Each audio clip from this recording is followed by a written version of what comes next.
Labas, ponė čempionė. Labas, Dalio.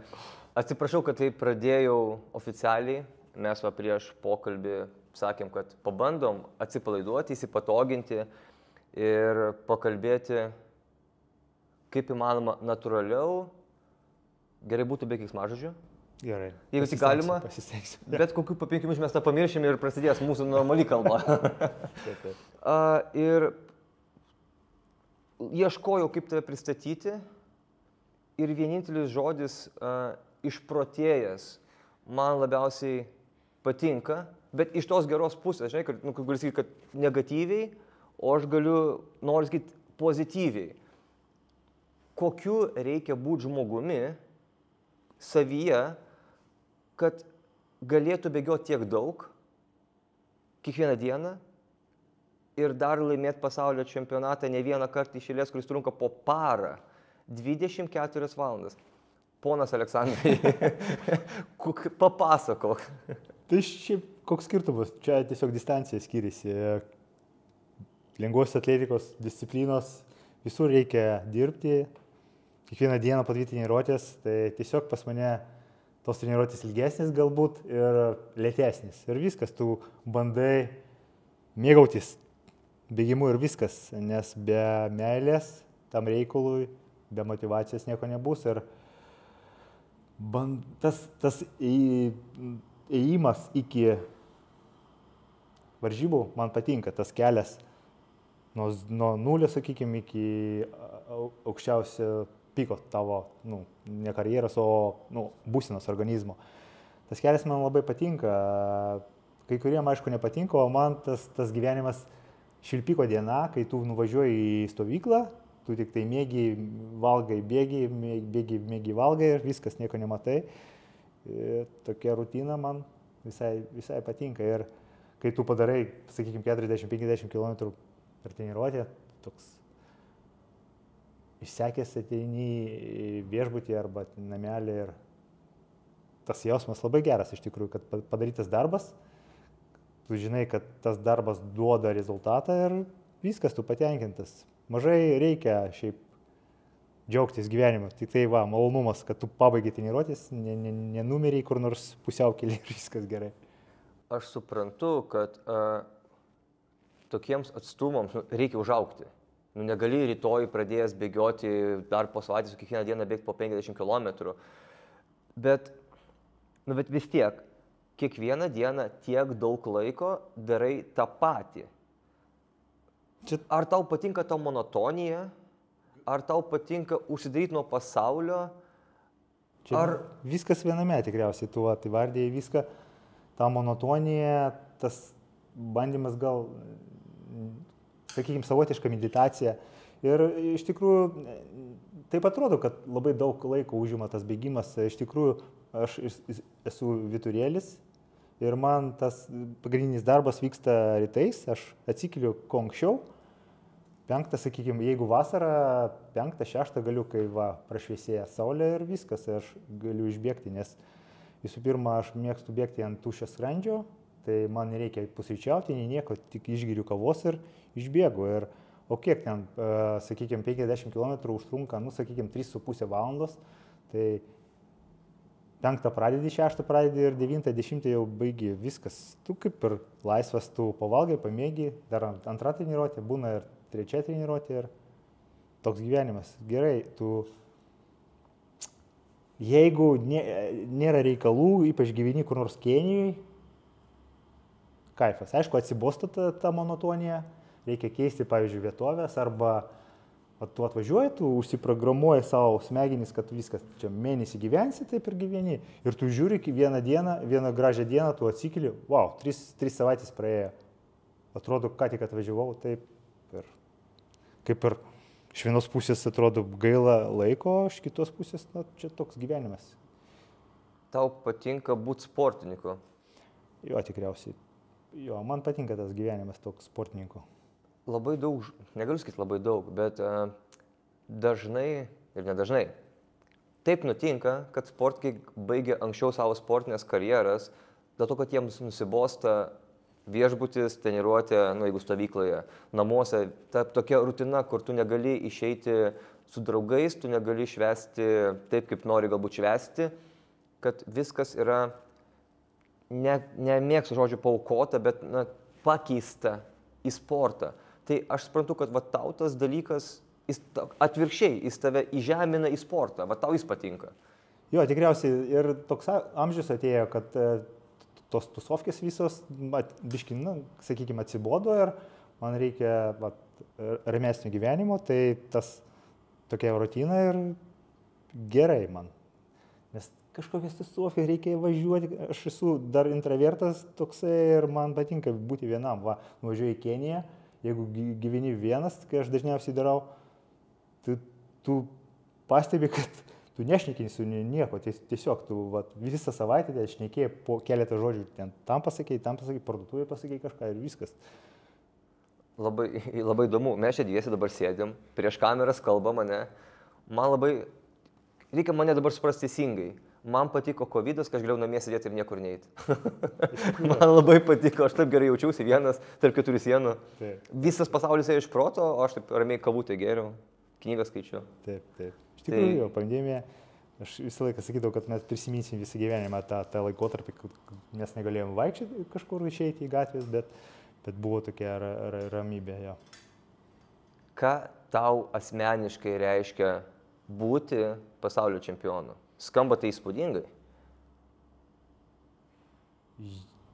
Tokie jausmai, iš tikrųjų, kai tu bėgioji, kažką planuoji, sakykime, vyksta stovykla, kur nors prieš pasaulio čempą arba aplamai stovykla ir tu galvoji, jeigu būtų, kas būtų, jeigu būtų. Jeigu aš laimėčiau tą pasaulio čempą, galvoju, emocijas būtų, wow, bet kai tai vyksta, tai, okei, čia kaip ir gyvenimo dalis įvyko ir etapas baigėsi, prasidės kitas etapas. Ir dažniausiai būna, kai ypač po paros bėgimo, tu esi ne tik fiziškai, bet labai emociškai išsekęs. Tau neįdomu, tu tiesiog viskas pasibaigė ta kančia, galima sakyti, nes aš visą laiką, man žmona sako visą laiką, nesakyk apie savo sportą taip, bet kančia ir 24 valandas, čia man vienas prie vieno, čia kitaip negali būti, tu bėgi, žinai, kad tau skaudės, tau bus labai nuovargis didžiulis ir taip toliau. Sakysi, kiekvieną kartą sakai, kad čia paskutinis kartas, niekada gyvenime aplamai nebėgsiu tą parą ir tu finišuoji pagaliau viskas. Ir kai vykdytas planas, aišku, tai labai malonu, o tas titulas, titulas yra titulas, jisai užsimirš, aš žinau, kad už poros mėnesių viskas, aišku, emocijos, pirmos savaitės, wow, paskui viskas užsimiršta ir reikia žiūrėti į tolį, į priekį, nes jeigu gyvensi praeitim, tai nieko nebus gero iš tikrųjų. Nes visi lipa ant kulnų, sportininkai nemėga, irgi treniruojasi, nori visi laimėti ir tiesiog reikia judėti. Viskas. Tu tokią gerą kryptį uždavai. Tu parodai, kad įmanoma tą ir tą padaryti, kartelę pakeli, reiškia, kitas tą kartelę nori peršokti, ją pakelti dar aukščiau ir lygis kyla. Jo, iš tikrųjų, lygis kyla ir konkurencija didėja, nes kaip paskutiniam pasaulio čempionate 19 metais pakako 279 km laimėti pasaulį, dabar reikia bėgti virš 300 jau, kad laimėti. Aš tik tai priminsiu, kad tai yra Vilnius-Klaipėda atstumas. Tai tik palikim šitą ore. Vilnius-Klaipėda. Tiek reikia nubėgti, kad laimėtum. Aš manau, kad gan didelė auditorija bus girdėjusi, kodėl tu pradėjai bėgioti ir kaip tu pradėjai, bet aš tikiu, kad ne visi bus. Ar gali papasakot? Man tai čia yra wow. Aš pradėjau aplamai bėgioti, galima sakyti, vėlai labai. 32 man buvo metai ir pagrindinis tikslas buvo numesti svorį, nes iki 2006 aš buvau baidarininkas, sportininkas, toksai fit. Paskui buvo trauma, gavau traumą ir teko pasitraukti iš sporto, prasidėjo nesveikas gyvenimas, cigaretės, alkoholis, nesveikas maistas. Ir vieną gražią dieną aš svėriau apie 100 kg ir nusprendžiau pakeisti savo gyvenimą. Aišku, čia nebuvo iš pirmo karto, čia toks paskutinis kartas išėjo, kad čia buvo ten. Ir vieną kartą bandymas, kitas bandymas ir, kiek pamenu, 2013 metai, balandžio 1 dieną, aš sakiau, viskas, bandom. Ir reikėjo surasti tikslą, nes po keletą mėnesių aš prabėgau tą pusmaratonį ir supratau, kad man nepakanka motyvacijos. Aš bijojau grįžti į senas vėžes, tai reikėjo kažko tokio surasti. Nu ir suradau pakvietimą 100 km Vingio parke prabėgti. Galvoju, čia bus mano iššūkis, mano tikslas, pabandysiu prabėgti ir nuo to prasidėjo tikriausiai mano ultra bėgiko gyvenimas. Taip greitai? Sakyčiau, aišku, aš ne nuo nulio pradėjau, aš galėjau prabėgti, sakykime, 10 km, bet lėtai. Bet kai mečiau tą visą reikalą, cigaretės, alkoholį, praėjo keletą mėnesių, sudalyvavau, balandžio 1 baigiau su tais reikalais. Kažkur tai ten pusmaratonis, netgi, man atrodo, tas Vilniaus pusmaratonis buvo. O Liepos 17 dieną jau 100 km buvo. Tai ten, sakau, kai aš radau tą lapelį, buvo likę 50 plius minus dienų. Ir pagalvojau, pabandysiu. Aišku, visokiausių minčių buvo, ten baimės ir taip toliau. Aišku, po finišo aš negalėjau vaikščioti savaitę, ten sąnariai raumenys skaudėjo labai. Bet viduj tu labai patenkintas savimi, nes tu įveikė tokią distanciją. Aš kai ruošiausi šitam pokalbiui, galvojau, kokius čia tokius klausimus užduoti. Ir prisiminiau net ne vieno lietuvio istoriją, o užsieniečių yra dar daugiau. Ir aš taip švelniai pasakysiu, taip švelniai tariant įsireikščiau, kad pirmiausiai žmogui reikia nukristi, kažkur ten žemai, tada jis pakyla į labai labai aukštai. Aš sutiku, kad tai neveikia visiems, kad kiti tiesiog žino, ką gyvenime daryti. Bet kaip tu manai, ar taip buvo ir tau, kad tau reikėjo to, ar vis dėlto, sakykime, kad pasiektum tą, ką esi dabar pasiekęs, tau reikėjo nukristi žemai, ar, sakykime, kita yra priežastis, kodėl tau tai pavyko, nes tu pamatėjai vieną medalio pusę ir tada supratai, kad nori vis dėlto kitos pusės. Ne, iš tikrųjų, tu teisus, Kartais reikia nukristi iki dugno, atsispirti ir veikti. Čia, kaip sako, gyvenimo krizė, vyro gyvenimo krizė, kai 40 tau sukanka ir pakeitė gyvenimą. Tai ir vyko tikriausiai tada. Supratau. Su savo bėgikais mes kalbėjom, ir sakau, ką jūs norite paklausti, ir labai panašia tema dabar mes užsikalbėjom ir kalbam. Ir visi sportininkai supranta, kad visų varžybų laimėti neįmanoma. Visų čempionatų laimėti turbūt neįmanoma, kiekvienose varžybose rekordai nekrenta taip paprastai, bet tai vis tiek turbūt demotyvuoja. Tai traumos, pralaimėjimai veikia daugiau mažiau. Kaip tu su tuo tvarkaisi ir ar tu apie tai iš viso galvoji, ar tu užprogramuoji? Koks tavo požiūris į tą suvokimą, pralaimėjimo galimybės? Aišku, čia nemalonus jausmas, bet jisai kartais gali tave pastumti į priekį, bet kartais ir gali nuskandinti, bet čia toks slidus reikalas labai. Nes aš turėjau irgi krizių, daug turėjau krizių, ypač pradžioj, kai man atrodo viskas kyla, kilometražas kyla, rezultatai kyla, vienu momentu 16 metais buvo Europos čempas man neįvykęs, paskui 17 metais pasaulio čempas, atrodo ruošiesi ir rezultatas dar žemesnis ir atrodo viskas. Mane tada išgelbėjo Spartatlonas, nes registracija vyksta prieš metus iki jo. Ir aš nusprendžiau viskas, baigti karjerą, 17 metais prabėgau tą paros bėgimą, ten 202 išėjo, ne mano rezultatas, pagalvojau viskas mesiu. Ir beliko prabėgti tą Spartatloną, čia Graikijoje vyksta nuo Atėnų iki Spartos bėgimas iš taško A į tašką B. 240 su kažkiek tai kilometrų, aš jį laimėjau ir jisai man davė vilčių, kad vis tiek kažką galima bandyti dar. Kažkas ne taip buvo ir po nedidelės pertraukos aš grįžau į tą sportą ir man pavyko vėl išeiti į geresnį rezultatą. Ir nuo to prasidėjo geriausiai yra mano rezultatas, pirmas medalis ir taip toliau. Tai irgi čia sunku atspėti, ar reikia bandyti kaip į sieną daužytis, ar iki galo, ar reikia paleisti. Čia nieks nežino, tiesiog reikia bandyti, jeigu tau išeis, neišeis. O dėl pralaimėjimo irgi. Kartais jie gali nuskandinti tave, kad, jeigu, nes pas mane vyko irgi toks buvo sudrebėjimas, nes mes bandėm Vilniuje rugsėjo mėnesį pagerinti tą pasaulio rekordą 24 valandų, prabėgti 200 mylių. Ir nepavyko, ir pirmas mano don't finish buvo ant paros bėgimo. Ir jeigu būčiau don't finish ir dabar pasaulio čempionė, aš tikriausiai sustočiau ir nebėgčiau, nes sakyčiau, sorry, per didelis, nežinau, nusivylimas savimi tikriausiai įvyktų. Aš negaliu 100% sakyti, nes tai neįvyko, bet minčių tokių tikrai buvo. Ir gal ir tas ir davė man impulsą dar padidinti atstumus, dar padidinti krūvį, kad organizmas atlaikytų 100% tą parą. Užsimeni apie pabaigą, sakykime, apie karjeros pabaigą, o apie tai esi pagalvojęs?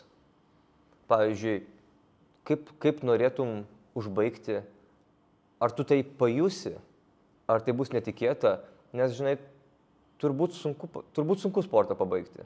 Taip, iš tikrųjų. Arba tą pro sportą, taip sakykime.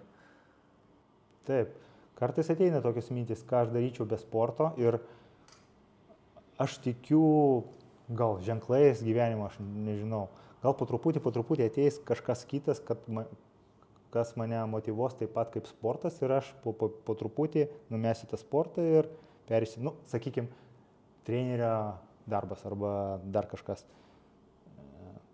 Bet aš galvoju, dabar eisiu iki galo, žiūrėsiu, kaip su rezultatais, jeigu jau viskas duobė bus, tai kažką reikia galvoti. Aišku, bus krizė, irgi tokia tuštuma, bet aš manau, kad viskas gerai bus, nes gyvenimas toks, jeigu žiūrėti iš ezoterikos pusės, tai jau kartais tokie ženklai eina, kad, ir arba susitikimai tokie ne iš oro, ir tau padėjo kažkas. Čia labai tokie siurprizai gaunasi. Likimas.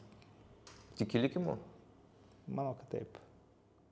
Aš labai mėgstu šitą temą diskutuoti, nes įsivaizduok tokią situaciją. Jeigu yra likimas, jis yra parašytas ir mes gyvenam pagal tą parašytą knygą, tai mums neapsimoka nieko daryti, nes už mūsų viskas yra sugalvota. Tai bent jau aš stengiuosi taip negalvoti. Aš stengiuosi save įtikinti taip, kad aš esu atsakingas už savo gyvenimą ir visi dalykai, kurie nutinka, tai yra tiesiog atsitiktinumai, nes mūsų pasaulyje yra ten ne 1 milijardas ir aš labai norėčiau, kad likimo nebūtų. O jeigu dabar aš eisiu ir nugriūsiu, tai čia nelikimas. Čia tiesiog gal šiaip karma. Keršyje. Gal kažkoks tai yra pagrindinis kelias, bet, ta prasme, galima keletą krypčių pasirinkti tiesiog ir viskas. O, pagrindė vis tiek. Aš skaitau, kad jeigu iš ezoterikos pusės, tai tu ateini į šitą pasaulį. Yra pagrindinis tikslas, o plus pagrindiniai, ta prasme, kažkokie tai papildomi challenge'ai tavo gyvenimo, čia gali savo priburti, kiek norit. Tokį užsirašiau savo klausimuką. Ir aš turiu iš karto turėsiu savo atsakymą, o tada tu atsakysi. Ką patartum žmonėms, kurie nusprendžia eiti tavo keliu? Mano patarimas yra nedaryti to. Tiesiog, kam to reikia? O koks būtų tavo atsakymas? Taip, aš irgi norėčiau tą pasakyti, tą patį pasakyti, bet iš tikrųjų, jeigu jūs norit, ruoškitės, kad reikia labai daug laiko atiduoti tam. Reikia tikrai mylėti savo sporto šaką. Kaip ir visur, aš manau, kad bet atims daug laiko, reikia, kad šeima palaikytų jūs, reikia tam tikro amžiaus, man atrodo, kad jaunimui gal per anksti, reikia subręsti. Kažkur tai, kaip ir visur, rašo ir pagal statistiką yra ultrabėgimas, tai kažkur tai pikas ateina ties 40, tai žiūrėkit. Iš pradžių išbandykit visas distancijas, jeigu prieisit prie ultrabėgimo, tai Netgi turbūt ir sportus galima įvairius išbandyti. Nu, ta prasme, pajusti, kas tave veža, kas tau patinka, tai nebūtina kankintis. Darts yra mėtyti, snookeris, pūlas yra daug paprastesnių. Jo, iš pradžių atsižaiskit, atsigerkit, paskui ateikit į tą didį sportą. Ateikit tada, kai tu būsi treneris. Jo. Palieskime trenerio svarbą. Ar tu pasiektum, gal kitaip pradėsiu klausimą, kas tau yra treneris? Ne tavo treneris, bet tiesiog treneris. Treneris turi būti tavo, kaip ne pavyzdys, kaip čia sakoma, tas žmogus, jeigu jisai pasako, tu turi tikėti į ją. Taip. Nes jeigu treneris, tu nelaikai trenerio kaip tas žodis, pamiršau tą žodį.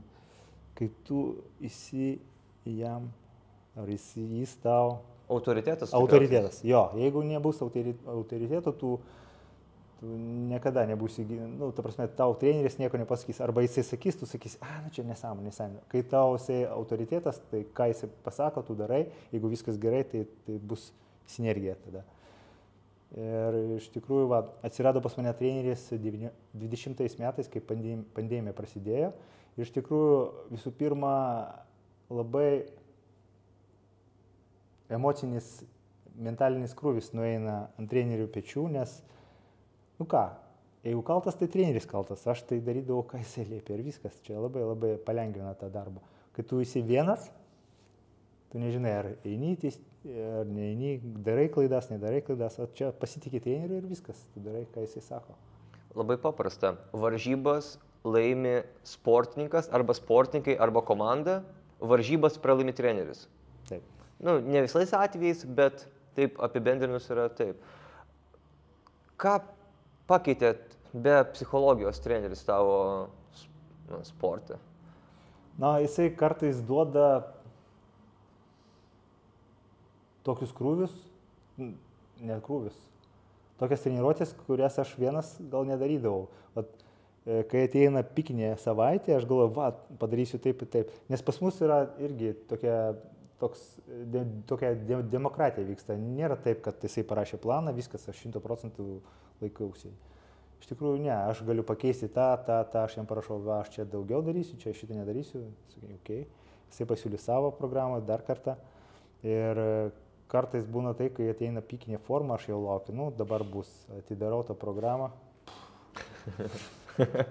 Aš vienas niekada gyvenime taip nedaryčiau, ar prasikeikiu trupučiuką, bet, jeigu padarau, tai iš tikrųjų jo. Bet paskutinė treniruotė buvo, aš galvojau, kad prieš pasaulio čempą padarysiu 70 km ir gana, čia bus pikinė ta savaitė ir galia 70 ir viskas, baigsis ta stovykla. Prabėgau tą 70 ir dar liko 2 ar 3 dienos tos stovyklos. Aš galvoju, pailsėsiu ten, pabėgiosiu, ateina planas. 50 plus 50 tą pačią dieną. Man iš karto smegenys ant grindų nukrito viskas. Bet jo, aš nepadariau, iš tikrųjų 50 nepadariau, bet padariau 50-40. Bet treneris taip stumė po trupučiuką, nes auga krūviai. Nieko nepadarysi, nori gerinti rezultatus, reikia didinti. Aš skaitau, mano sporto šakoj, gal kitoj, ne. Jeigu trumpesnės distancijas, jeigu tu persivarai save, tai gal nauda neišeis tikrai. Taip. Kita, bet irgi be sportui svarbi tema, rėmėjai. Aš, jeigu neklystu, pradėjai nuo nulio. Tarsi, iš to, ką pats turi, kišenėje, santupos ar iš darbo. Ir dabar esi čia, kur esi. Ar gali papasakoti, kaip dabar, čia tiek, kiek pačiam jauku, malonu ir kiek gali papasakoti, ką savo dabar gali leisti, kiek ir kaip padeda rėmėjai ir koks visas kelias iki to. Nes mano akimis dar sporte yra šiek tiek sunkoka. Skirtingose sporto šakose, bet aš kalbu apie mūsų šalį galbūt. Jo, iš tikrųjų pradėjau nuo nulio. Aš iš pradžių galvojau, kad aplamai ultrabėgimas bus man kaip hobis, savo hobiui galiu leisti kažkiek tai pinigų, taip toliau. Paskui prasidėjo rezultatai, prasidėjo pandemija, mano darbas užsidarė, aš pusę metų nebedirbau, aišku, mes gaudavom pinigus, bet ne viską, kiek uždirbdavom iki. Ir visą dėmesį skiriau sportui ir rezultatas išaugo, prasidėjo rezultatai, ten pirmas pasaulio rekordas, taip toliau, pastebėjo kai kurie dabartiniai sponsoriai ir po trupučiuką augo rezultatai ir ta prasme ir tas indelis mano irgi po truputį augo. Aš negaliu pasakyti dabar, kad aš milijonierius ir taip toliau, aš galiu leisti tau savo mašiną, Porsche ir taip toliau. Visų pirma, aš neturiu mašinos. Dėl to neturiu išlaidų.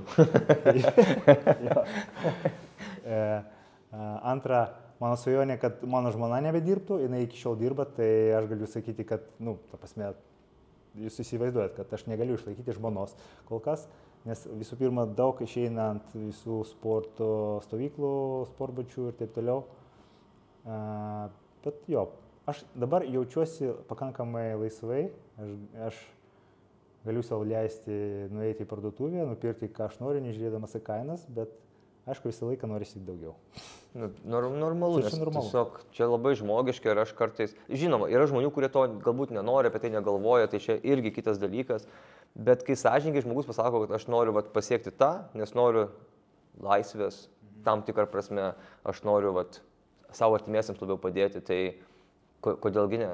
Tai yra irgi yra labai svarbi dalis. Kas svarbu tavo rėmėjams?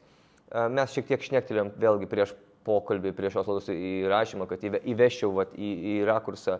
Tas socialinė erdvė, marškinėlių matomumas, ar rezultatai, kas yra svarbu, ar šitoje galbūt tavo rėmėjai, gal net ne lietuviai yra, ir kas yra šiam pasaulyje svarbu su tuo, kuo tu susiduri?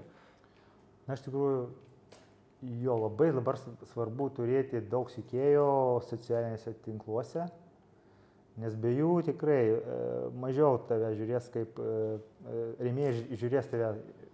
Vienas iš pirmųjų klausimų, netgi klausimų, šiaip jau žiūri, kiek pas tave sekėjų Facebook'e, Instagram'e ir taip toliau. Koks tu bebūtum geras sportininkas, vis tiek jie nori matomumo, jie nori, kad tu parodytum jų prekę ir taip toliau. Ir taip, iš tikrųjų, čia neapsieinama dalis sportininko. Supratau. Padarom testą? Ar turi telefoną? Turiu. Naudojasi Instagramu, aš manau, moki jo naudotis, ne? Na kaip, atidaryt galiu. Super. Pabandom. Taip, pas mane sekėjų yra šiuo metu Instagrame 2500, lygiai 2500. Kiek ponas pas jūs? 84 000. Tik tai 80 keliais tūkstančiais už mane daugiau. Bet čia tik to. Tada mes paspaudžiam pliusiuką, kad atidarytume live. Ar moki laivą paleisti? Pabandom. Aš tai irgi nelabai. Pliusiukas, pabandom. Story, laivas. Taip.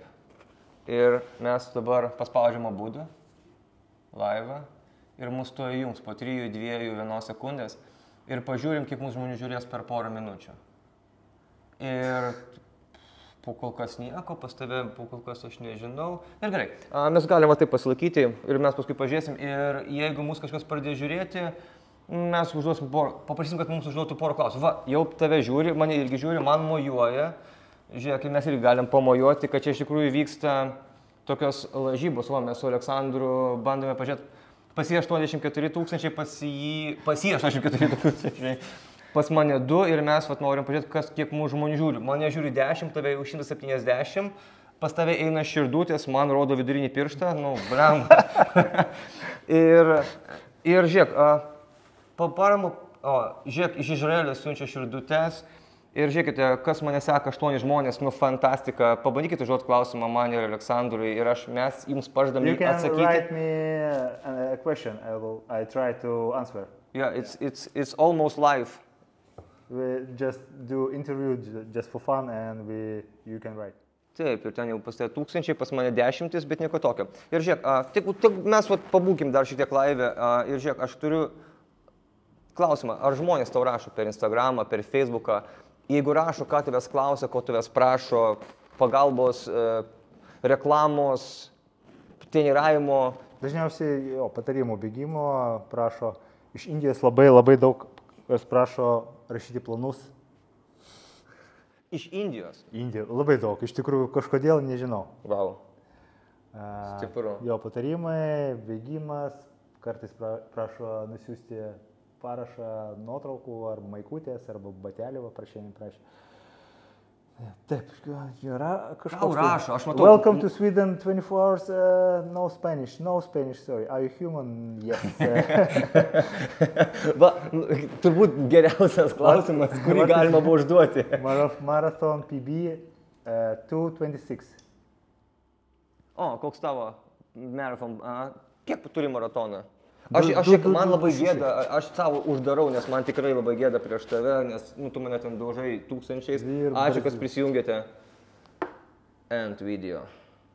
Super. When you did start? On 32. And what is your why? I wanted to lose weight. I was 100 kilograms. Bad habits. Hi. Žiūrėkit, labai paprastas dalykas. Mes padėkokim ačiū ir mes, kas žiūri lietuvių, tai mes tikrai kelsim lietuvių kalbą. Taip, gerai. Ir... Bye.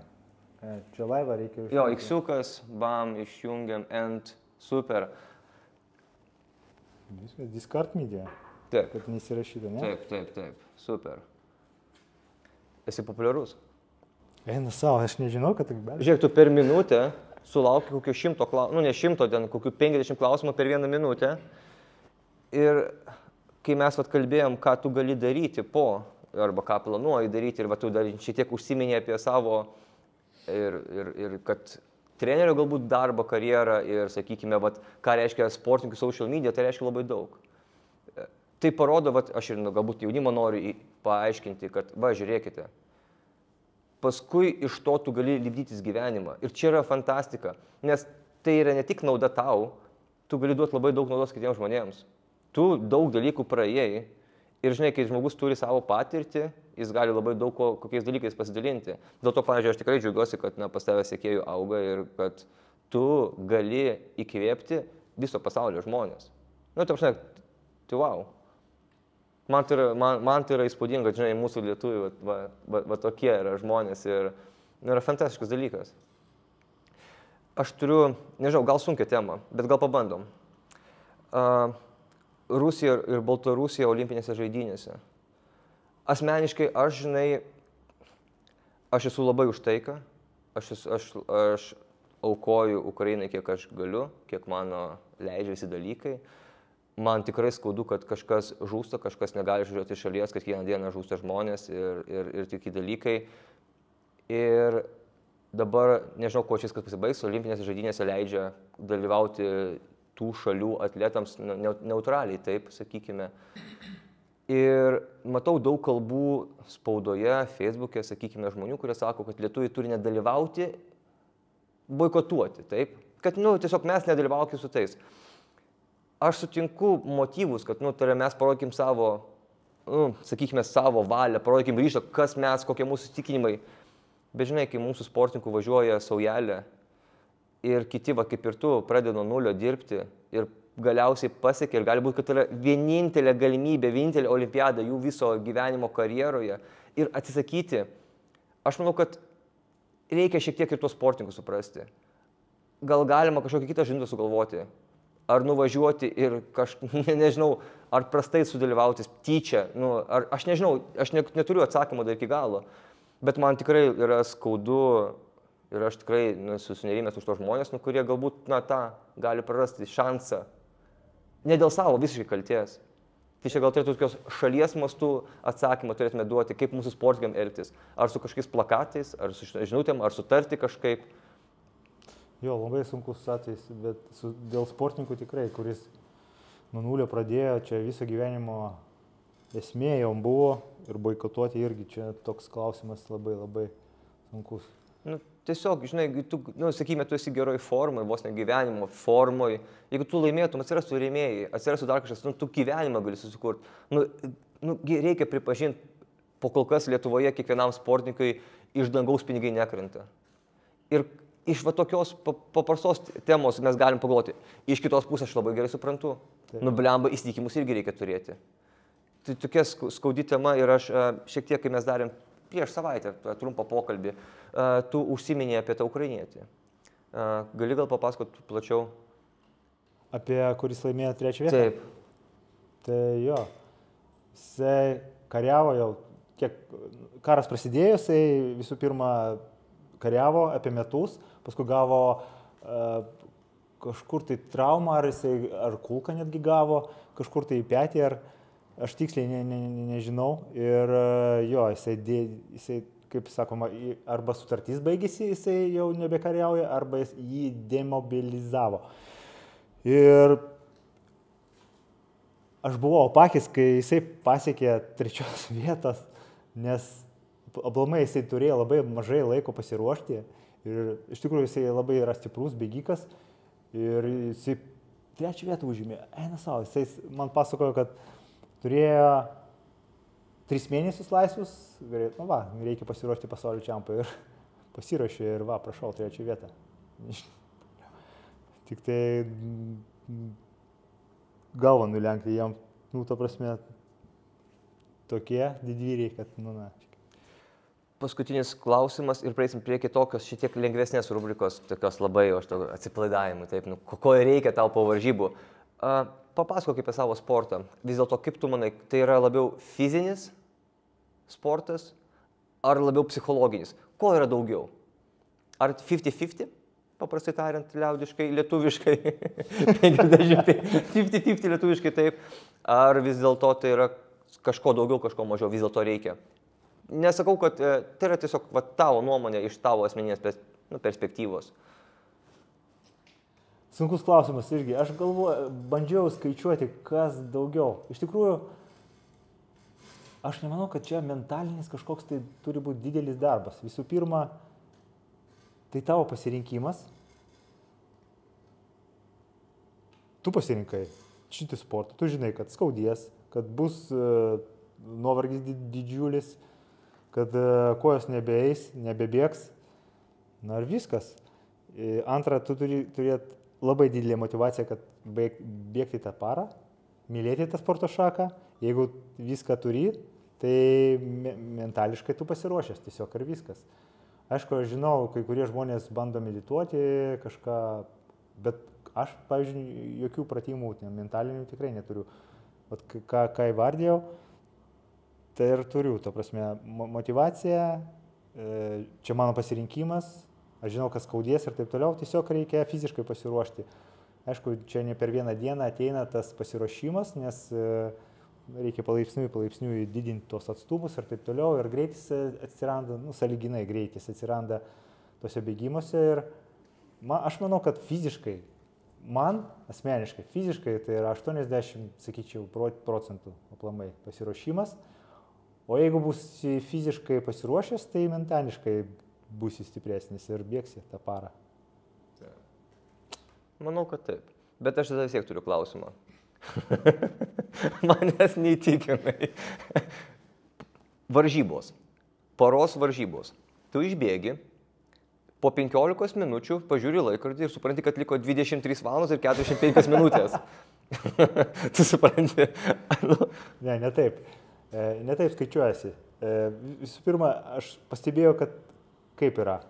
Kokią distanciją tu bebėgtum, plius minus yra smegenyse yra taip. Įpusėję distanciją darosi sunkiau. Taip ir paruoji. Tu pirmas 12 valandų, tu atsipūtęs bėgi, bėgi ir bėgi. Neskaičiuoji nei laiką, nei kilometrų, gal skaičiuoji kilometrus gerai. Bet tavo laikas eina kaip ir gerai. Paskui atsiranda tas laukimas, tu žinai, kad laikas mažėja ir tas laiko mažėjimas, jisai pailgėja. Iš pradžių tu bėgi, galvoji gal 10 km į priekį ratus neskaičiuoji, viskas tau gerai, kai lieka kažkur tai 4 valandas iki finišo, 6 valandas iki finišo, viskas, laikas sustoja, ratai sustoja, tu bėgi tą ratą, kada jisai pasibaigs.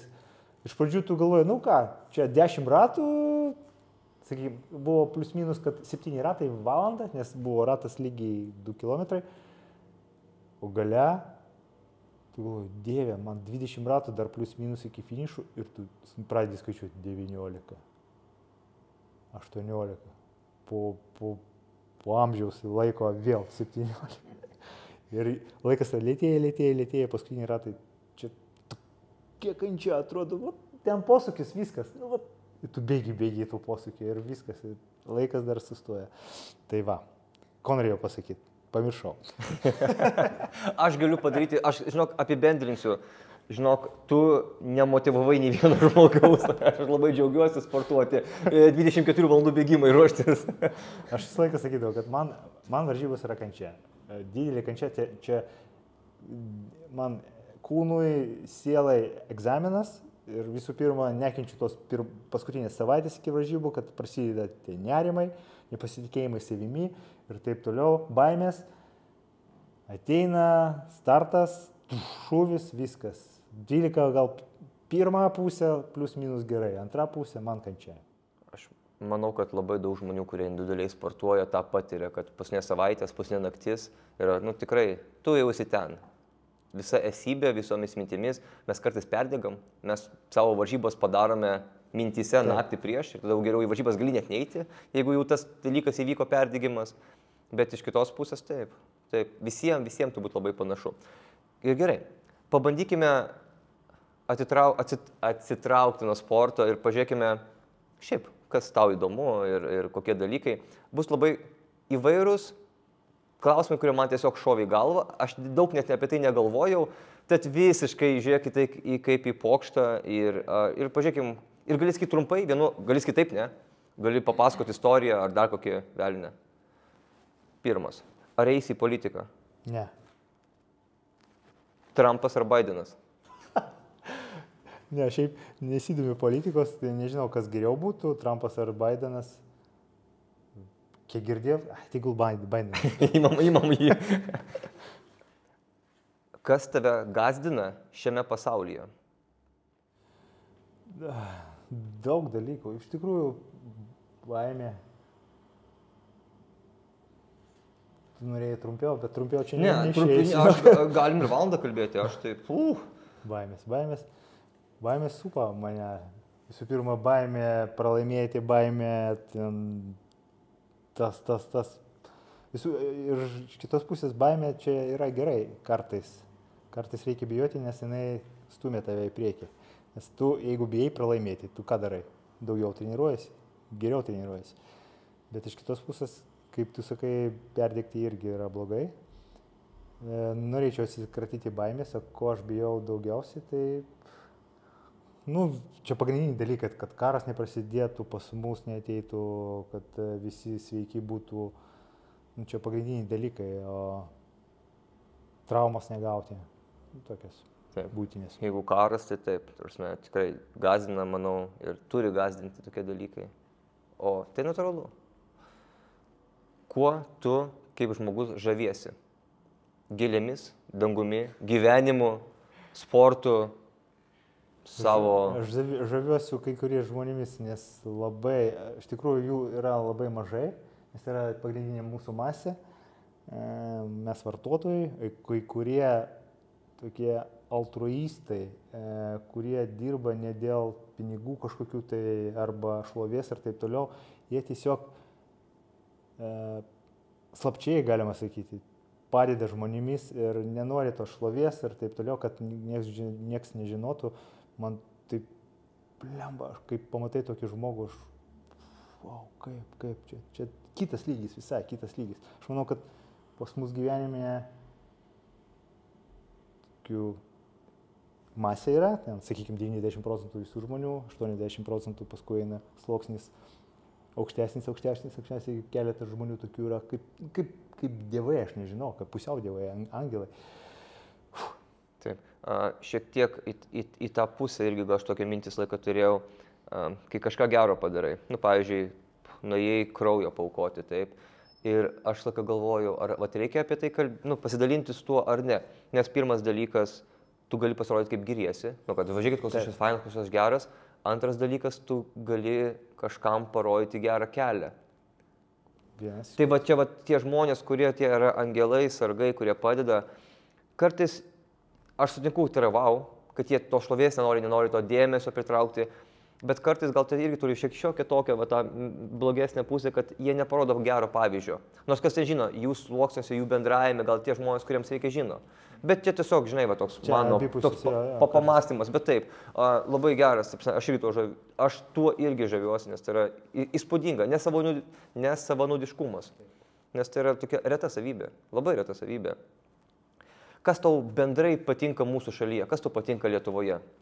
O iš tikrųjų, labai, jeigu mes lyginsime, kas buvo prieš 20 metų, netgi prieš 10 metų, mes tokie grinai tapom europiečiais. Man taip patinka Vilnius, Lietuva, nes nuvažiuoju, aš dabar daug keliauju po visą pasaulį, galima sakyti, ir man taip iš širdies tas miestas. Ir visų pirma, sakykime, nuo tokių paprastų, didelių dalykų, sakykime, pas mus su dviračiais galima važinėti, tiek takelių padaro, iš tikrųjų, ir su paspirtukais ir taip, man taip gražu ir taip patinka. Aišku, galėtų būti klimatas, būtų šiltesnis šiek tiek, bet būtų visai idealu. Man Lietuva tokia tapo valstybė. Nu, grinai, kaip lyginti, kad anksčiau, kai žiūrėdavai į kokią Šveicariją, gal nesakyčiau, bet Daniją, Švediją, ten grinai europiečiai. Ir mes tapome tokie. Taip. Turim panašumų. Ir eina labai sparčiai link jų. Taip. Aš žinau, dėl ko tau patinka dviračių takeliai. Nes mašinos neturi. Aš tikiuosi, niekas nesupyks mano humoro, bet aš dviratį minu, tai aš irgi esu labai užtakus ir fantastika, kad Vilniuje tu gali iš vieno taško į kitą nuvažiuoti ir labai daug vietų, kur be jokių suskirtimo taškų. Nu, tas nereikia sėdėti prieš sforą 10 minučių ar 100 kartų. Turiu kitą klausimą, kas nepatinka Lietuvoje, tai aš jau žinau atsakymą, oras, ne? Na, oras jo, galėtų būti šiek tiek šiltesnis. Žiemos nebūtų, būtų gerai, bet iš tikrųjų, dabar biškai šalčiau, kad reikia netirptų sniegas. Taip. Keletą savaičių žiemos ir viskas, paskui šilta, kad būtų +10 ir aukščiau. Gera žiema būtų. Taip. Bet čia žiemos sportui, kas mėgsta, arba žiemos negalim iš jų atimti, bet mes juos galime pasiūlyti emigruoti į Laplandiją ir panašiai. Čia easy. Jeigu ne Lietuva, vis tiek galim pasvajoti, kur norėtum gyventi. Va taip, nieko neskaičiuojant, nieko negalvojant, užsiim galbūt kitais dalykais gyvenime. Tiesiog apie gyvenimą, kur norėtum gyventi. Na, kaip visi, dauguma tikriausiai svajoja, kur nors šiltuose kraštuose, kur nors Ispanija, Italija, Portugalija, gal ten, kur nors kokį namelį, toliau nuo didžiųjų miestų, savo vynuogynę turėtų. Geras. Ne. Geriau nieko nedaryti, tiesiog sėdėti. Kai yra saulė, ką ten daryti? Ja. Kitas klausimas. Labai paprastas. Stonkus ar Katleris? Aš nežinau, ar tu net juos žinai gal? Išsirink vieną. Čia krepšininkai. Ne krepšininkai. Jie mūsų nežiūrės, tai gali drąsiai. Nu, aš tau papasakosiu apie juos. Jie labai žymus yra humoristai. Stonkus būtum tu, nes tu esi gražus ir turtingas. Aš būčiau Katleris, nes turiu tatuiruotę ant rankos. Bet aš jau matau, kad tu su humoru nelabai susijęs esi. Stonku, gerai. Gerai. Jūs labai panašus. Ką veiksi per naujus? Dar negalvojam su žmona. Pas mane buvo pasaulis iki varžybų.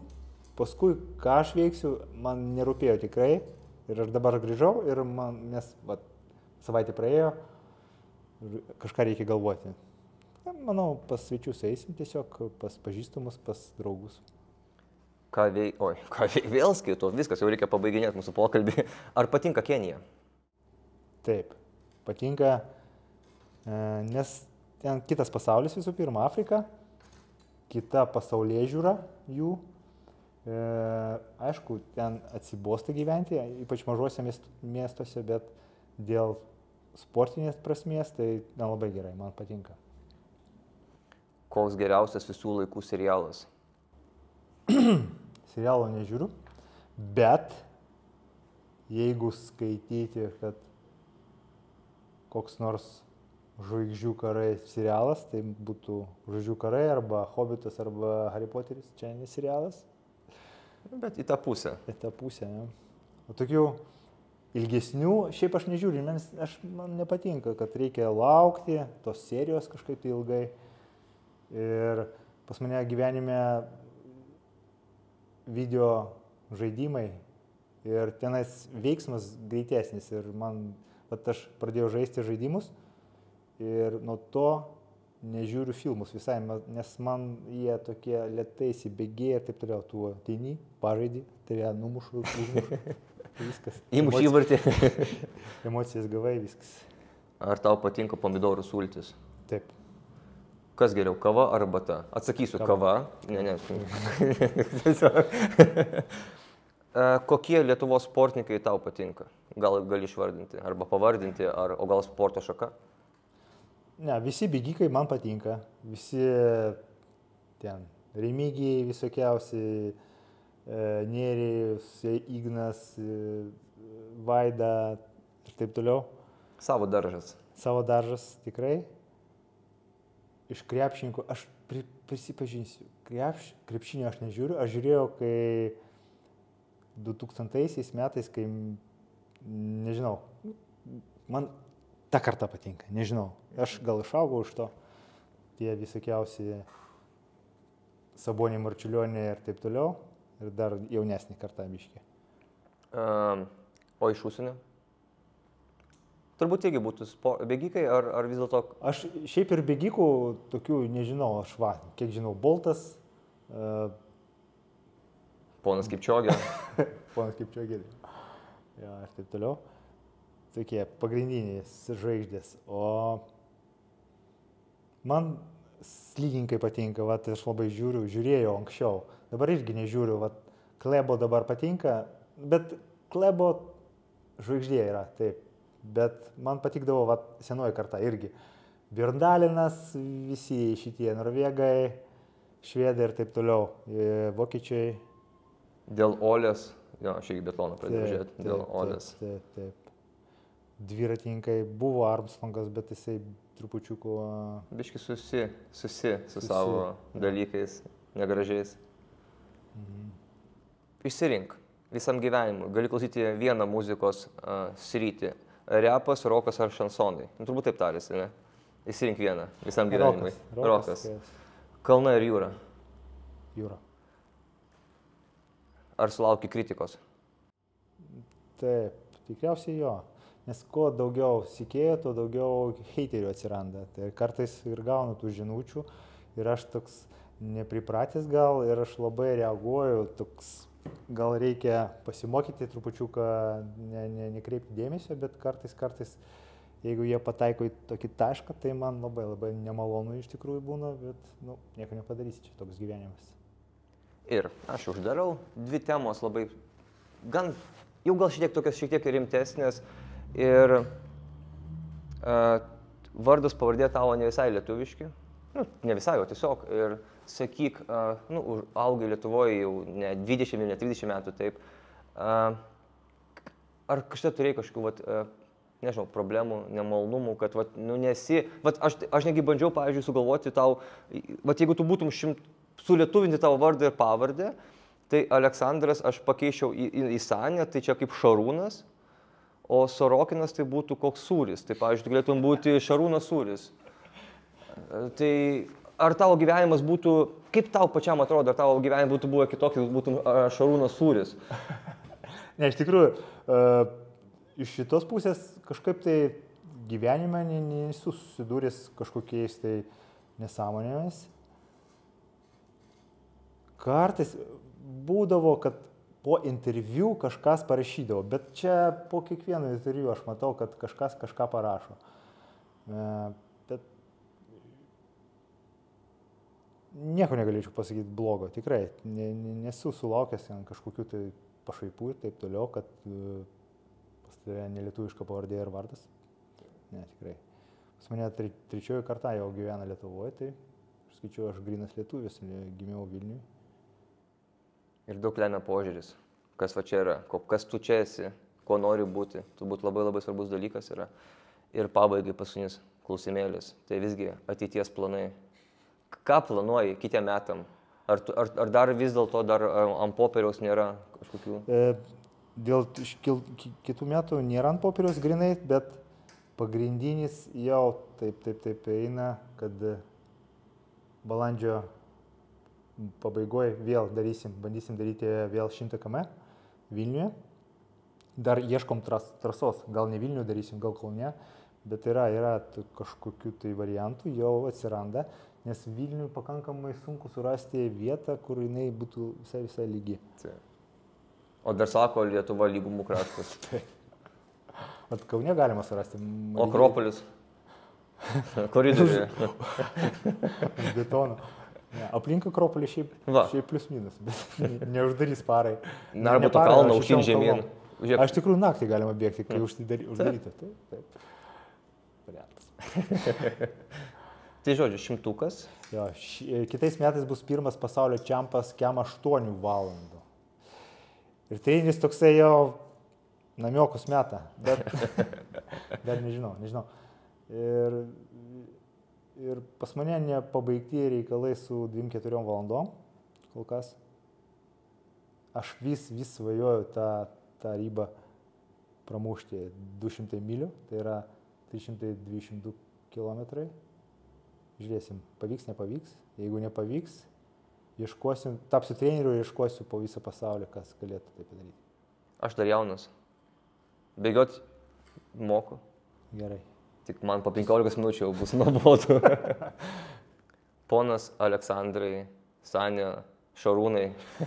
Ačiū tau labai už šį pokalbį. Ačiū tau labai. Ačiū tau, kad pakeitei. Gerų naujų ir viso, ko tik įmanoma tau linkiu. Ačiū labai už pokalbį. Ačiū Jums labai. Iki. Sau.